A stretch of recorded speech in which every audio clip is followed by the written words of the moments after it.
אמרתי לו, נותן לך עוד בדיקה. אמרתי לו, תראה, אם אתה עכשיו נוסע ורואה אחד שעבר עבירת תנועה, נסע באדום, אתה עוצר אותו בצד, ואתה רוצה לזהות אותו, לדעת שהוא זה הוא. מה עליך לעשות? אמר פשוט, אני מבקש תעודות, ביניהם מסתכל תעודת זהות, וזהו, זה האיש. אני אומר לו, כן, אבל אפשר לזייף תעודת זהות. הוא אומר, נכון, בחלק מן המקרים ניתן לזייף. אתה יכול לעמוד על הזיוף? הוא אומר, צריך עין בוחנת מאוד במכשור מודרני, אם הזיוף טוב, אז זה קצת קשה, אבל אפשר. אמרתי, יש איזו שיטה שהמציאו שאי אפשר?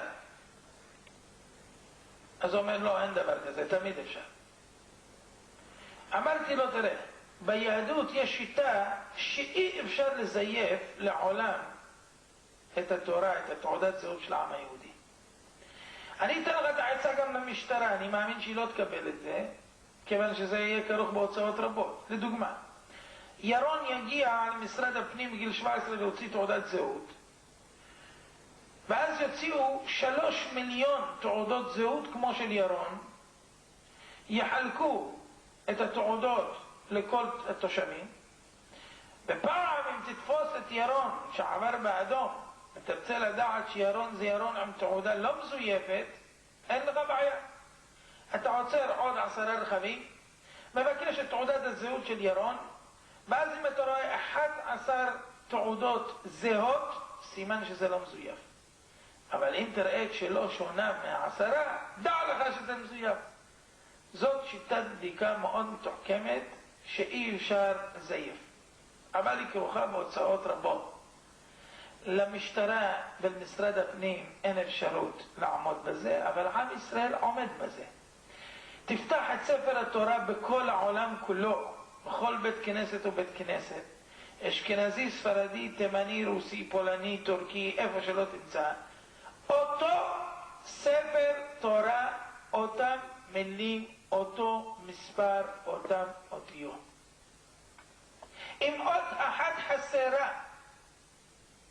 או יתרה, ספר תורה זה פסול ומזויף. עד שיתקנו אותו, אסור לקרות בו. אם עוד אחת נדבקה לחברתה, פסול.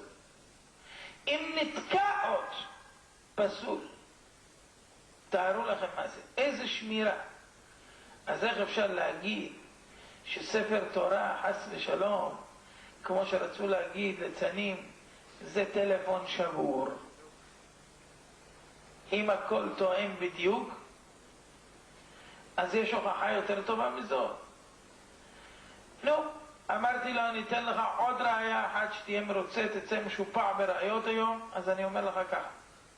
אם הייתי מחלק הערב ספר חינם, וכל אלה שיצאו מכאן מהאולם הזה בסוף יקבלו את הספר, ויפתחו אותו ויראו שכתוב שמה, אני השם אלוקיכם אשר הוצאתי אתכם מסעודיה והבאתי אתכם לפתח תקווה. באלה החוקים במשפטים אשר אנוכי מצווה אתכם היום, א' ב' ג' ד' ה' ו', כמה חוקים, ואחרי זה אומר והגדת לבנך ושיננתם לבניך, ואחרי זה אני אומר שמי שיקיים את התורה הזאת שלי ייכנס לגן עדן, מי שלא ייכנס חלילה לגיהנום. נו, השם אלוקיכם אמת, חתימה. האם מישהו מכאן יקיים את החוקים שאני כתבתי? לא. קשה לי להאמין, נכון? למה לא? למה לא? מה לא בסדר בחוקים שלי? סעודיה לא בסדר, אה? איך אתה חותם השם אלוקיכם אמת אם אתה אומר שקר בהתחלה? אני השם אלוקיכם אשר הוצאתי אתכם מסעודיה לפתח תקווה, זה כבר שקר. מה אני צריך להתייחס לספר הלאה? ועוד כותב בסוף השם אלוקיכם אמת. רבותיי, לנו יש ספר תורה, ברוך השם. ספר התורה הזה, רבותיי, קיבלו אותו עם ישראל במדבר. פותחים את הספר והם רואים שכתוב שם, אני השם אלוקיך אשר הוצאתיך מארץ מצרים מבית עבדים. האם הם יצאו ממצרים או לא? אם לא יצאו מארץ מצרים, מיד הספר הזה היה שקר, ואז היו זורקים, משליכים אותו. מה, אתה בא לשקר עליי? אתה אומר שאתה הוצאת אותי מצרים? מי הוציא אותי מצרים? מי היה בכלל מצרים? פותחים עוד דף, מסתכלים, כתוב שכשהיינו במצרים היה 10 מכות: דם, צפרדע, כנים, ערוב, דבר, שחין, ברד, הרבה, חושך, מכת בכורות. זה היה או לא היה? אם זה לא היה, זה בלוף. אם זה בלוף, אתה מוכר לי ספר בלוף אפילו בחינם ומחייב אותי במצוות על בסיס של שקר, אני אקח ספר כזה? משליך אותו. פותח עוד דף, רואה שכתוב שכשהיינו במצרים אחרי 10 מכות יצאנו ממצרים, המצרים נטפו אחרינו, הגענו לים סוף, ים מלבנים, מצרים מאחור, מה עושים? כתוב בספר שאנחנו קיבלנו שנבקע הים ואנחנו עברנו בחרמה והמצרים טובעו לאחר מכן. זה היה או לא היה? אם זה לא היה, אז זה היה בלוף. אם זה בלוף, מי יחזיק ספר שהוא בלוף? אתה אומר לי שאני יצאתי דרך הים בחרמה? מה אתה מקשקש?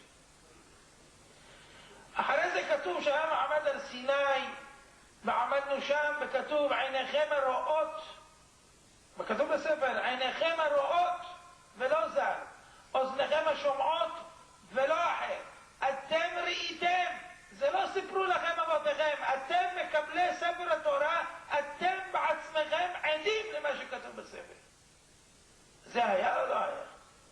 אם זה לא היה, מי היה לוקח ספר שמחייב אותי לשקר ולחנך את בניי על שקר לדורות? אז אני שואל אתכם שאלה.